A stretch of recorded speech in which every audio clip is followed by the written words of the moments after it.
I always have people say to me, I can't believe that you make your own dog food. Isn't that so expensive? My answer is, it doesn't have to be. You can make very cheap dog food recipes like the one that I am sharing with you today that only cost a few cents or maybe a little more than $1 per pound. So that is very comparable to some of the cheapest commercial dog food products on the market. And of course, you know, the more elaborate you get into the recipes, the more ingredients you add, the higher quality ingredients. You really want to try and buy the highest quality ingredients that you can afford. Look for ingredients that are natural, organic. You want to make sure that you use really top quality ingredients. So when you're looking for protein sources, look for grass-fed, free-range chicken, beef, things like that. And of course those are going to be a little bit higher priced, but when you do it properly, actually homemade dog food can be very comparative in price to buying commercial products. The first two ingredients are olive oil and ground turkey, and you can use a different kind of protein source if your dog has a problem with digesting turkey. So you're gonna add about a tablespoon of olive oil to a medium-sized saucepan like this. And then you're gonna add in 4 pounds of ground turkey. Now ground chicken, ground turkey, these are very inexpensive protein sources. You could use ground beef, that's inexpensive as well. If your dog has some protein sensitivities, which would mean that you probably are going to be able to use the more common protein sources like chicken, turkey, or beef. You may need to use a more expensive protein source, and that's going to increase the cost, obviously, of your recipe. So consider that. But you're going to brown this turkey, chicken, whatever protein source you're using on medium heat for your first step.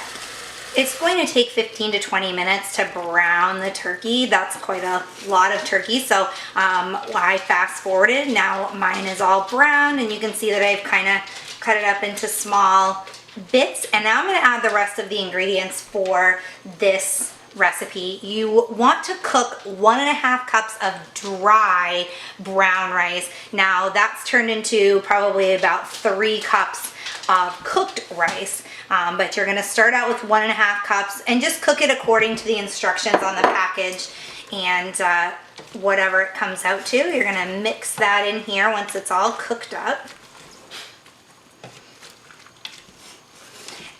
One thing I didn't mention is that you want to leave the fat from the turkey. There's not a whole lot, but you don't want to drain that once you've cooked it. So keep all that good stuff in there.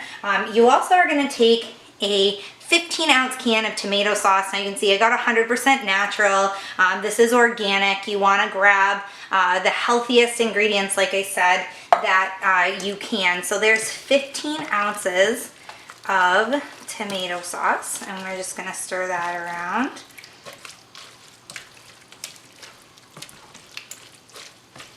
Then I have a sweet potato that I've actually thrown in the microwave for about 2.5 minutes, and then I flip it over, and then I do it for another 2.5 minutes, or until however long you need to do it until it's soft. You want to get a good size sweet potato, pretty big one. If you can't find a big one, just get a couple of small ones, and then cut that into chunks and mix it around. You can see my sweet potato is pretty mushy, so it's mixing in really nicely there. And you can see my chunks are pretty big. That's actually 2 stuck together. My chunks are pretty big, and that's because we have a Labrador that's going to be eating this food. If you have a really small breed, a teacup breed or something, you can cut those chunks quite a bit smaller. Whoops, making a mess again. And the last ingredient is 4 cups of fresh spinach. So this is going to look like a really lot, and like it's going to overflow my pot, but my little secret is to cover this and just let it sit for about 2 minutes. And that is going to, whoops, sorry about that. That is going to wilt these leaves, and they're going to be much easier to mix. So now those spinach leaves have withered up just a little bit, and it's easier to stir them in here.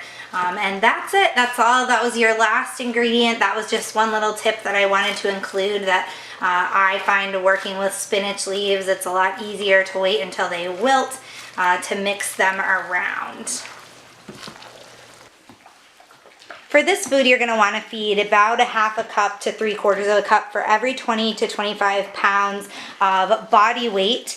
And you can see that Sadie loves this diet. Hopefully your dog will like it as well. If you have any questions about this recipe, feel free to email me, Samantha@topdogtips.com. Thanks for watching, guys.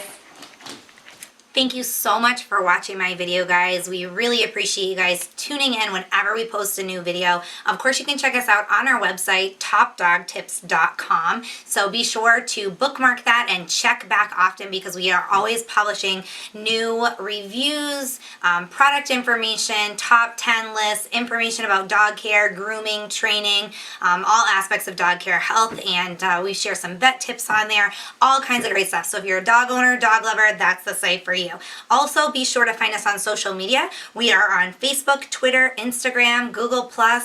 You can find us on Pinterest as well. So make sure to follow us, and then you'll stay up to date with everything that's going on our website and on our social media. You'll see all the newest videos whenever they're posted. And of course, make sure to subscribe to our YouTube channel right here. All you have to do is go to YouTube, search for Top Dog Tips. We're right there. Subscribe, and you'll get a notification every time I post a new video. So be sure to do that. Thanks again for watching, guys, and I'll see you back soon with another great Top Dog Tips video.